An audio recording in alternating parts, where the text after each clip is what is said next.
최근에 클로드 코드를 사용하다가 갑자기 토큰 다 썼다고 끊긴 적 없으신가요? 분명 결제는 했는데 한도 초과 알람이 뜨면 정말 당혹스럽죠. 2026년 들어서 이런 경험을 하시는 분들이 급증하고 있습니다. 도대체 왜 이런 일이 벌어지는 걸까요? 그 이유는 지난 2026년 3월 엔트로픽이 단행한 대대적인 정책 변화에 있습니다. 겉으로는 서비스 안정화를 내세웠지만 실질적으로는 무료화, 프로플랜의 사용 한도를 대폭 조절했기 때문이에요. 하지만 더 근본적인 문제는 따로 있습니다. 바로 여러분의 대화가 길어질수록 발생하는 토큰 폭발 현상입니다. 이 현상을 이해하려면 컨텍스트 윈도우라는 개념을 알아야 합니다. 쉽게 비유해 볼까요? 여러분이 클로드와 대화하는 과정은 마치 눈덩이를 굴리는 것과 같습니다. 처음에는 가벼운 눈송이 몇 개로 시작하지만 대화가 길어질수록 클로드는 이전 대화 내용을 모두 기억하기 위해 그동안 나눈 모든 텍스트를 매번 다시 읽어드리죠. 질문 하나를 던질 때마다 앞에 나눈 수십 페이지 분량의 대화를 통째로 다시 처리하는 거예요. 데이터로 보면 상황은 더 심각합니다. 대화가 일정 수준 이상 길어지면 질문 한 변에 소모되는 토큰 양이 처음보다 기하급수적으로 늘어나요. 결국 여러분은 몇 마디 나누지 않은 것 같아도 시스템 상으로는 이미 수십만 개의 토큰을 순식간에 써버리게 되는 거죠. 기존의 프로 플랜은 이제 헤비 유저들에게는 턱없이 부족한 수준이 되었습니다. 엔트로픽은 이에 맞춰 맥스 플랜을 새롭게 출시하면서 노골적으로 상위 플랜의 이동을 유도하고 있습니다. 단돈 몇만 원이면 충분했던 시대가 가고 이제는 한 달에 10만 원 넘는 돈을 AI 구독료로 내야 하는 벽에 부딪힌 겁니다. 자, 그렇다면 우리는 이대로 비싼 요금제를 감당하며 클로드의 한도 초과 메시지를 받아들여야만 할까요? 아니면 이 비용의 벽을 허물어뜨릴 더 영리한 대안이 있을까요? 그 대안은 바로 코덱스입니다. 오픈 AI가 GPT 5.5 모델을 발표하면서 코덱스를 완전히 새로운 차원으로 진화시켰어요. 혹시 아직도 코덱스를 개발자들만 쓰는 코딩 도구라고 생각하시나요? 만약 그렇다면 여러분은 지금 엄청난 기회를 놓치고 계신 겁니다. 이제 코덱스는 단순한 코딩 보조 도구가 아니에요. 코덱스는 사용자의 컴퓨터를 직접 조작하고 업무를 완수하는 범용 에이전트이거든요. 그리고 GPT 5.5 같은 경우 토큰을 클로드 코드보다 덜 사용하기 때문에 훨씬 더 많은 대화를 나눌 수가 있습니다. 실제 업무 현장에서는 이미 놀라운 변화가 일어나고 있어요. 단순히 이메일을 대신 써주는 수준이 아닙니다. 지난주에 받은 수십 통의 업무 메일을 분석해서 중요한 일정은 캘린더에 등록하고 첨부된 견적서들은 엑셀로 취합해 보고서 초안까지 만들 수가 있어요. 이 모든 과정을 AI랑 대화 몇 번 하면 자율적으로 AI가 진행하게 되는 거죠. 자, 이제 코덱스를 왜 사용해야 하는지 아셨나요? 그럼 이제부터 코덱스를 어떻게 활용하는지 알아보겠습니다. 일단 먼저 설치법부터 알아보면 코덱스 홈페이지에 들어와서 코덱스 앱을 다운받아 주시고 설치해 주시면 돼요. 윈도우 PC를 쓰고 계신 분들은 윈도우 버전이라고 뜰 거고 맥을 사용하시는 분들은 맥 버전이라고 뜰 겁니다. 그럼 이렇게 됐을 때 가장 먼저 해야 할 일은 내가 코덱스를 사용할 폴더를 설정해 주는 거예요. 여기 채팅창 밑에 보면 폴더 모양의 아이콘이 있는데 여기를 클릭해 보면 이미 내가 연결해 놓은 프로젝트 이름을 볼 수가 있고 또는 새 프로젝트 추가해서 처음부터 시작을 누르면 폴더를 처음부터 만들어서 새로 시작하는 거고 기존 폴더를 사용하면 내가 생성해 놓은 폴더를 선택할 수가 있습니다. 저는 미리 코덱스라는 폴더를 만들어서 연결을 시켜 놓은 상태예요. 그리고 그 다음에 이 폴더 위에 보면 이런 세 가지 옵션을 선택할 수 있는 기능이 있습니다. 첫 번째는 승인 요청이에요. 이 모드에서는 코덱스가 외부 파일을 수정하거나 인터넷을 사용할 때마다 사용자에게 확인을 받습니다. 가장 안전한 방식이에요. 중요한 프로젝트나 실수하면 안 되는 파일을 다룰 때는 이 설정이 좋습니다. 두 번째는 나 대신 승인입니다. 잠재적으로 위험하다고 판단되는 작업에만 승인을 요청하고 일반적인 작업은 코덱스가 알아서 진행합니다. 개발 속도와 안전성 사이에 균형을 맞춘 설정이라고 보시면 돼요. 세 번째는 전체 권한입니다. 인터넷과 컴퓨터의 모든 파일에 제한 없이 접근할 수 있는 모드예요. 가장 강력하지만 그만큼 신중하게 사용하셔야 합니다. 처음 사용하시는 분들은 승인 요청부터 시작했다가 점점 아마 올리게 되실 거예요. 아니면 바로 나 대신 승인부터 사용하셔도 됩니다. 그 다음에 이 오른쪽 부분을 보면 모델과 추론 강도를 설정할 수 있어요. 이렇게 모델 쪽에 마우스 커서를 갖다 대면 GPT 5.5부터 그 전에 나온 모델까지 선택을 할 수 있습니다. 쉽게 말하면 어떤 두뇌를 쓸지 고르는 메뉴입니다. 그냥 GPT 5.5 선택하셔서 사용하시면 됩니다. 추론 설정을 할 수가 있는데 낮음, 중간, 높음, 매우 높음처럼 단계가 나눠져 있습니다. 이건 코덱스가 문제를 얼마나 깊게 생각하고 작업할지를 정하는 옵션이에요. 간단한 문구 수정이나 작은 버그 수정은 낮음이나 중간으로도 충분합니다. 하지만 여러 파일이 얽힌 기능 개발, 원인 파악이 어려운 에러, 데이터베이스 구조까지 건드리는 작업이라면 높음이나 매우 높음이 적합해요. 그냥 이메일 작성 정도는 중간 정도 놓고 쓰시면 됩니다. 저는 개발을 하기 때문에 매우 높음으로 두고 쓰고 있어요. 마지막으로 속도 설정이 있는데요. 표준은 기본 속도이고 고속은 더 빠르게 응답하는 대신 사용량이 더 많이 늘어날 수 있는 모드입니다. 일반 사용자라면 표준 선택하시고 사용하시면 됩니다. 그 다음에 왼쪽 아래를 보면 설정 탭이 있는데 여기서 남은 사용량을 보실 수가 있어요. 남은 사용량을 보면 5시간이랑 1주가 있는데 이 5시간 동안 쓸 수 있는 양이 정해져 있고 1주 동안 쓸 수 있는 양이 정해져 있는 거예요. 그래서 5시간 동안 쓸 수 있는 양을 다 썼다면 다음 5시간이 올 때까지 기다렸다가 또 사용하실 수가 있습니다. 자, 그럼 이제 기본적인 설정은 끝난 거예요. 하지만 여기서 끝이 아닙니다. 아무리 똑똑한 AI라도 코드창 안에만 갇혀 있다면 할 수 있는 일은 제한적이겠죠. 진짜 변화는 이제 이 AI에게 새로운 기능을 꽂아 넣을 때부터 시작됩니다. 여기서 등장하는 게 바로 플러그인이에요. 쉽게 말하면 플러그인은 AI에게 새로운 능력을 추가하는 확장팩 같은 겁니다. 기본 상태의 AI가 코드만 읽고 수정할 수 있다면 플러그인을 붙인 AI는 GitHub를 확인하고 문서를 읽고 데이터베이스를 조회하고 테스트를 실행하고 배포 도구까지 다룰 수 있게 됩니다. AI에 대해 좀 아시는 분들은 MCP 서버라는 걸 알고 계실 텐데 MCP는 AI와 외부 도구를 연결해주는 공용 연결 규격입니다. 그 MCP가 이 플러그인 안에 들어가 있어요. 그리고 플러그인 안에는 MCP와 스킬 모두 다 같이 들어가 있기 때문에 플러그인 하나만 설치하게 되면 다른 앱과 소통이 가능하고 스킬도 자유롭게 쓸 수 있게 되는 거죠. 그래서 플러그인을 붙인다는 건 단순히 기능 하나를 추가하는 게 아닙니다.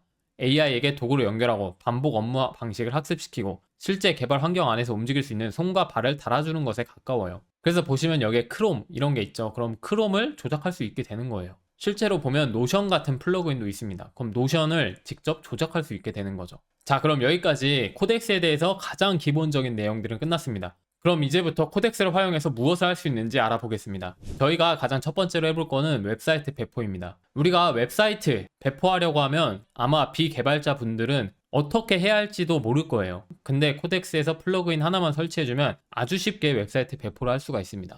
바로 벌셀이라는 플러그인을 추가해 주는 거예요. 자, 여기 보면 벌셀이 추가된 걸 볼 수가 있습니다. 자, 그럼 이렇게 채팅창으로 돌아와서 인테리어 회사 웹사이트를 한번 만든 다음에 벌셀에 배포까지 해보라고 시켜볼게요. 자, 그럼 이렇게 알아서 코덱스가 지침을 확인한 다음에 벌셀 배포까지 진행하겠다고 하는 걸 보실 수가 있죠. 자, 이렇게 코덱스가 웹사이트 배포를 하는 와중에 저희는 다른 일을 또 해보겠습니다. 그 다음에 엑셀 파일 생성을 해볼 건데, 자, 이렇게 영수증 사진 3장을 넣은 다음에 엑셀 파일로 정리해달라고 한번 시켜보겠습니다. 자, 웹사이트 만드는 거 보면 쭉쭉쭉 진행되고 있는 걸 볼 수가 있죠. 자, 그럼 다른 일들이 진행되는 와중에 세 번째로 카드뉴스 만들기를 한번 해보겠습니다. 제빵 브랜드 느낌의 카드뉴스를 만들어달라고 한번 요청을 해볼게요. 자, 이제 아까 우리가 인테리어 회사 웹페이지 만들어달라고 요청했던 거 실제로 만들어서 배포까지 완료가 됐습니다. 인테리어 회사에 맞게 이미지도 이렇게 잘 들어간 걸 볼 수가 있죠. 약간의 수정을 거치면 더 좋겠지만 지금 당장 쓸 수 있을 정도로 퀄리티 있게 홈페이지를 만들어준 걸 볼 수가 있습니다. 자, 이런 퀄리티 높은 홈페이지를 외주 맡기려면 200~300만 원씩 줘야 되는데 그냥 딸깍 한 번으로 만들 수가 있다는 거죠.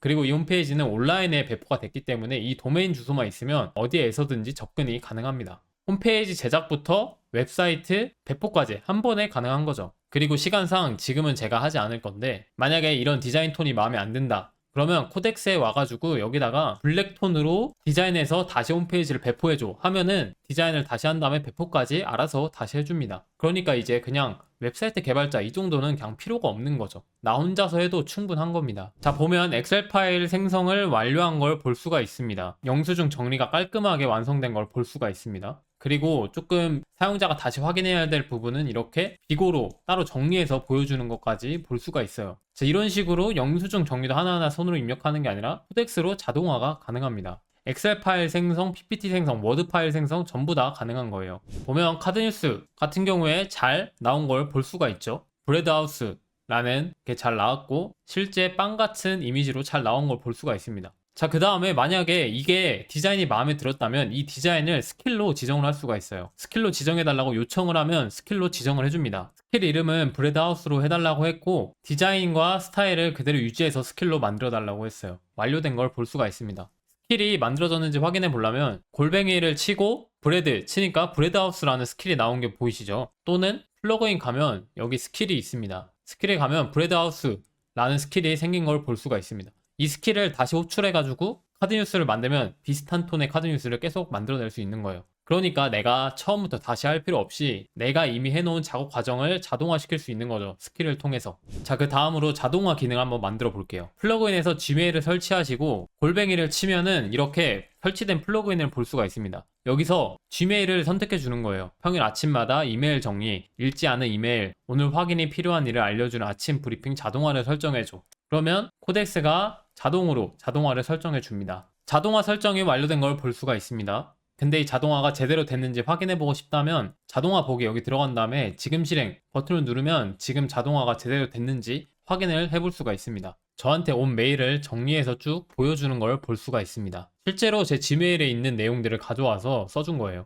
그 다음에 저희가 알아볼 거는 골 모드입니다. 여기 보면 플러스 버튼을 누르면 목표라고 떠 있는 게 있어요. 이걸 누르면 골 모드가 활성화된 건데요. 골 모드는 쉽게 말하면 끝날 때까지 목표를 붙잡고 가는 모드라고 생각하시면 돼요. 기존에는 우리가 이거 고쳐줘, 다음엔 이거 해줘처럼 계속 지시를 나눠서 줘야 했습니다. 그런데 골 모드는 처음부터 목표를 정해서 그냥 주는 거예요. 예를 들면 이 프로젝트의 결제 오류를 재현하고 원인을 찾고 테스트까지 통과시켜, 뭐 이런 식으로 완료 조건을 명확하게 주는 겁니다. 그러면 코덱스가 중간에 코드를 보고 실행하고 에러를 확인하고 다시 수정하면서 목표에 도달할 때까지 계속 작업을 하는 겁니다. 그러니까 핵심은 내가 이것저것 계속 추가적인 요청을 보내는 게 아니라 그냥 내가 원하는 최종 목표 하나를 정한 다음에 그걸 코덱스한테 시키면 코덱스가 알아서 그 목표를 달성할 때까지 계속해서 수정을 한다는 거죠. 저는 이 골 모드를 언제 활용하냐면 만약에 제가 점심 먹으러 갈 때 그때는 무조건 1시간에서 2시간 정도 자리를 비우게 되잖아요. 그때 골 모드로 내가 원하는 목표를 적어주고 시키는 거예요. 그러면 계속해서 코덱스가 알아서 돌아가면서 목표를 달성합니다. 또는 내가 일정이 있어서 뭔가 계속 수정을 할 수 있는 상태가 아니다. 골 모드를 켜서 코덱스한테 작업을 요청하고 다시 갔다 와서 추가적인 작업을 계속하는 거죠. 그래서 내가 여러 단계를 거쳐야 되는 작업이 있을 때 쓰시면 아주 좋고, 아니면 내가 자리를 오래 비워야 할 때 쓰시면 아주 좋습니다. 마지막으로 저희가 해볼 건 PC를 직접 조작하는 과정입니다. 여기 플러그인에 들어가 보시면 컴퓨터 유즈라는 플러그인이 있어요. 코덱스가 직접 내 컴퓨터를 조작해서 검색을 하거나 크롬 창을 키거나 하는 게 가능해집니다. 그래서 이 컴퓨터 유즈 플러그인을 설치해 주신 다음에 저는 다음 주 베트남 간 항공권을 네이버에 직접 접속해서 조사해 보라고 한번 시켜 보겠습니다. 자, 이렇게 직접 작동하고 있는 모습을 확인할 수가 있습니다. 지금 출발지로는 인천을 골랐고 인원이랑 좌석을 선택하는 걸 볼 수가 있습니다. 베트남 항공권 조사가 끝난 걸 볼 수가 있습니다. 다낭, 나트랑, 호치민, 하노이, 푸꾸 이렇게 5개 목적지, 일정이랑 총 비행시간, 가격, 예약처, 비고 이런 것들 전부 다 조사가 잘 된 걸 볼 수가 있죠. 자, 그럼 이제 진짜 마지막으로 코덱스 설정에 들어와서 개인 맞춤 설정에 들어오면 개인 맞춤 설정을 할 수가 있습니다. 이거는 뭐 제미나이나 GPT 때부터 있던 거니까 다들 아실 거예요. 여기에는 맞춤형 지침을 넣을 수가 있는데 여기다가 할 수 있는 거는 코덱스에게 항상 적용할 공통 지시사항을 넣으면 좋습니다. 뭐 예를 들면은 내가 코딩을 하는데 항상 빌드 에러까지 확인하고 싶다. 그럼 맞춤형 지침에다가 항상 코딩할 때 빌드 에러까지 확인해줘. 이런 식으로 넣어 놓는 거죠. 매번 프롬프트에 넣기에는 귀찮으니까 가장 상위단의 기본 규칙으로 저장을 해 놓는 겁니다. 그렇게 하면 나에게 조금 더 맞는 코덱스로 만들 수가 있겠죠. 자, 지금까지 2026년 인공지능이 어떻게 우리 한계를 넘어서고 있는지 함께 살펴봤습니다. 어떠셨나요? 단순히 신기한 기술 이야기로만 들리시나요? 하지만 실제 데이터를 보면 상황은 매우 긴박합니다. 2026년 상반기 생산성 리포트 같은 거를 보면 AI 에이전트를 실무에 전면 도입한 그룹이 그렇지 않은 그룹보다 업무, 완수 속도 면에서 평균 3.8배 앞서 나가고 있다는 통계가 있습니다. 이제 AI는 더 이상 심심풀이 대화 상대가 아니에요.